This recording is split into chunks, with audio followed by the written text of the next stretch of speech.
something happening here. What it is ain't exactly clear.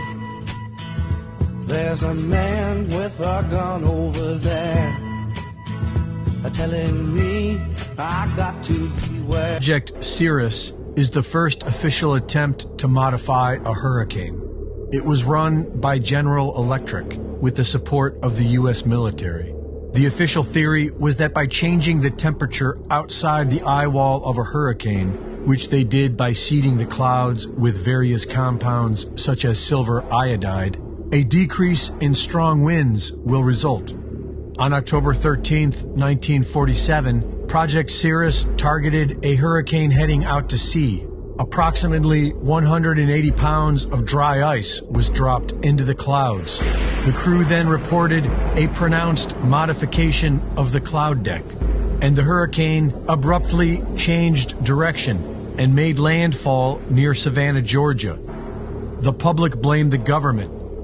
Irving Langmuir, who pioneered General Electric's atmospheric research department and admitted that the project was about learning how to weaponize the weather, also claimed the reversal of the hurricane had been caused by Project Cirrus, but the government denied it for 12 years. After a short delay, the project officially continued, and in 1965, Project Storm Fury had targeted Hurricane Betsy for seeding. On that day, the storm immediately changed direction and made landfall in southern Florida.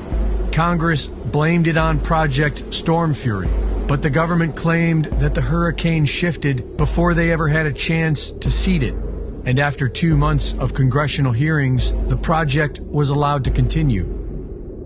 During the Vietnam War, weather modification was weaponized in Operation Popeye, and as a result, starting in October of 1978, an international treaty now prohibits the military use of weather modification.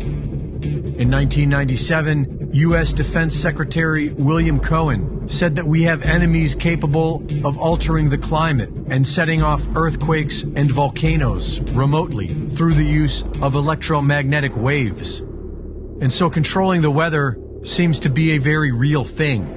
And while the media lies to you, the government has placed gag orders on employees of the National Weather Service, who have sought legal counsel to reverse these illegal gag orders.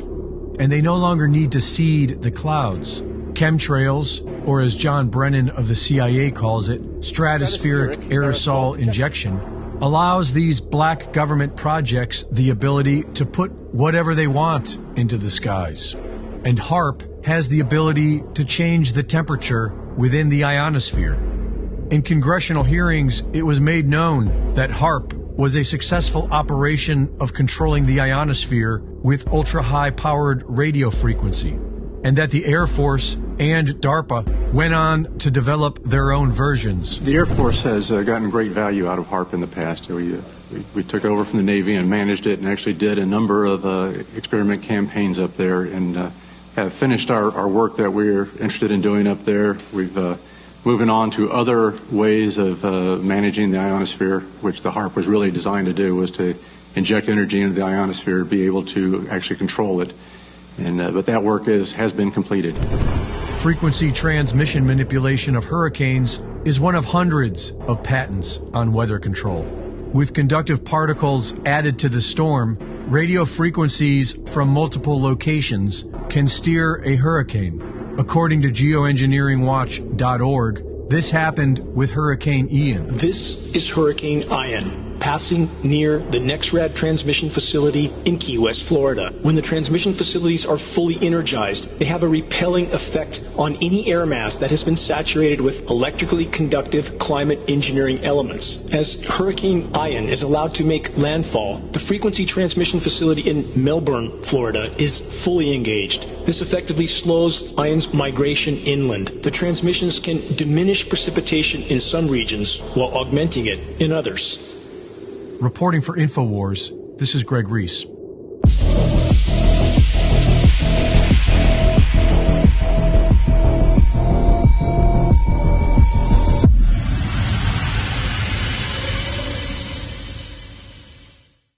Thank you for watching the latest Greg Reese Report.